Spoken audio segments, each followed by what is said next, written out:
Em Mateus capítulo 7, versículo 13 e 14, diz assim a palavra de Deus: Entrai pela porta estreita, pois larga é a porta e amplo o caminho que levam à perdição, e muitos são os que entram por esse caminho, porque estreita é a porta e difícil o caminho que conduz à vida.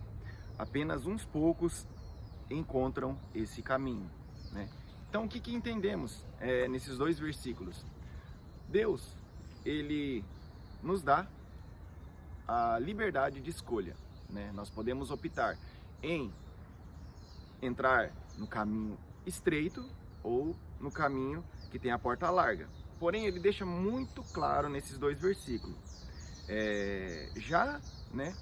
nos direcionando e dando um conselho, ó: entrai pela porta estreita, pois larga é a porta e amplo o caminho que conduz à perdição. Então, é muito fácil a gente optarmos pelo caminho largo, né? Devido, né, a coisas que nos atraem, a coisas que a nossa carne pede, muitas das vezes. E é fácil entrar por esse caminho. E aqui continua dizendo: muitos são os que entram por esse caminho. Muitos são que optam por entrar pela porta larga, por ser aparentemente mais fácil, por aparentemente mostrar mais privilégios, né? Aparentemente, porém, vai conduzir à perdição. Está sendo muito claro isso. Caminho largo igual perdição. Esse é um caminho. Agora, por outro lado, se nós queremos, no versículo 14 fala: porque estreita é a porta e difícil o caminho que conduz à vida, né? Então, o caminho estreito, ele é difícil, né? O caminho que conduz à vida não é fácil. Por quê?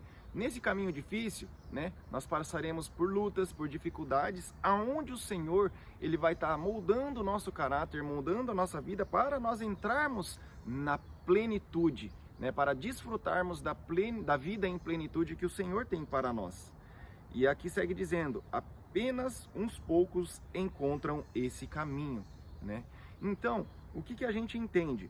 Poucos são aqueles que decidem a entrar pelo caminho difícil. Por quê? Porque nós vamos ter que se submeter à palavra de Deus, vamos ter que deixar o orgulho de lado, muitas das vezes o nosso ego, né, deixar de lado, mas para que nós venhamos viver, né, isso que o versículo 14 diz, né, o caminho que conduz à vida em plenitude, aonde eu, a minha esposa e os meus filhos vão desfrutar ainda em vida. Quando Jesus fala, né, que o ladrão ele veio para roubar, matar e destruir, porém eu vim para que vocês tenham vida e vida em abundância. Para que nós venhamos desfrutar dessa vida em abundância, nós precisamos nos submeter àquilo que a palavra de Deus nos ensina, né, em ter uma vida íntegra, em ter uma vida honesta, né, em dar testemunho de Cristo, porque a palavra de Deus fala que nós somos embaixadores de Cristo, né? E não é fácil, né, assumirmos o nosso papel de homem, o nosso papel de sacerdote no lar. Grandes são as responsabilidades, grandes são os desafios, mas a gente precisa entender que não depende de nós, não depende da nossa força humana, né? A única coisa que depende de nós é a nossa escolha em querer mudar, em querer se submeter à vontade do Senhor Jesus, para que o Senhor venha nos transformar. É muito interessante quando, ali em Tito, né, Paulo, instruindo aqui na carta a Tito, olha só o que fala, Tito capítulo 2, versículo 11 e 12.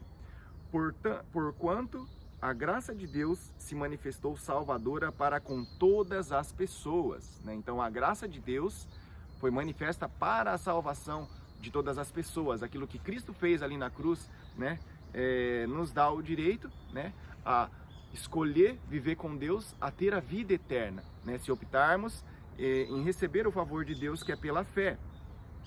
Só que no versículo 12 diz o seguinte: ela nos orienta. Em outras versões fala ela, que é a graça, né, tá falando da graça, o poder da graça.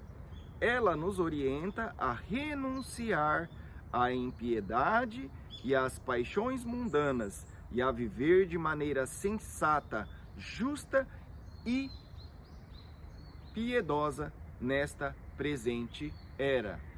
Então o que a gente entende aqui? Que uma das coisas muito importantes que a graça tem é o poder de capacitar eu e você a obedecer a palavra de Deus. Por quê? Porque se a gente for se deparar com o que eu sou como pessoa, como homem, o meu caráter hoje e aquilo que a palavra de Deus espera de mim, né? Estamos muito aquém daquilo que o Senhor deseja que nós venhamos ser. Por outro lado, a palavra de Deus está dizendo aqui para nós bem claro que a graça de Deus foi manifesta para a salvação de todos. A salvação é pela graça por meio da fé. Porém, ela também nos educa a renunciar. Ela nos orienta, ela nos auxilia, ela nos capacita a renunciar às paixões mundanas e a viver de maneira sensata, justa e piedosa nesta presente era. Então o que a gente entende aqui, né? A conclusão que eu chego: temos sim a liberdade de escolha em optarmos em ter a vida de Deus, em desfrutar nós e a nossa família da plenitude de Deus aqui na terra. Porém, se nós não quisermos e quisermos viver a vida da nossa própria maneira, né, teremos e passaremos por muitas dificuldades que não é a vontade de Deus. Existe sim, né, o caminho estreito, né, em que passaremos por lutas, passaremos por dificuldades, mas para quê? Se estamos nesse caminho estreito, o Senhor ele vai estar nos capacitando e nos concedendo graça para sermos transformados, né? E aquilo que nós vamos passar, a palavra de Deus fala bem claro que Ele não vai colocar algo maior do que a gente pode suportar. Então eu queria compartilhar aquilo que o Senhor tem ensinado para mim, é que se você quer viver o melhor de Deus, se você quer conduzir a sua casa, né, a viver a plenitude de Deus, se submeta à vontade de Deus, se submeta à palavra de Deus. Escolha estar com o Senhor todos os dias em oração, meditando na sua palavra e entendendo que sozinho nós não vamos conseguir. Tendo uma vida religiosa, né, achando que muitas das vezes, querendo por obrigação colocar os princípios na cabeça dos nossos filhos, na cabeça da nossa esposa, não vai acontecer.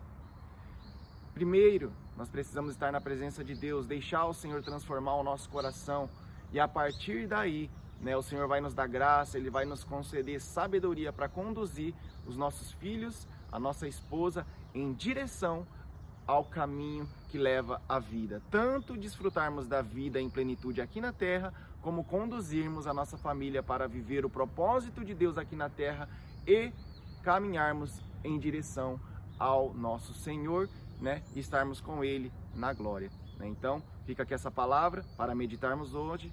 Deus te abençoe, tenha um ótimo dia.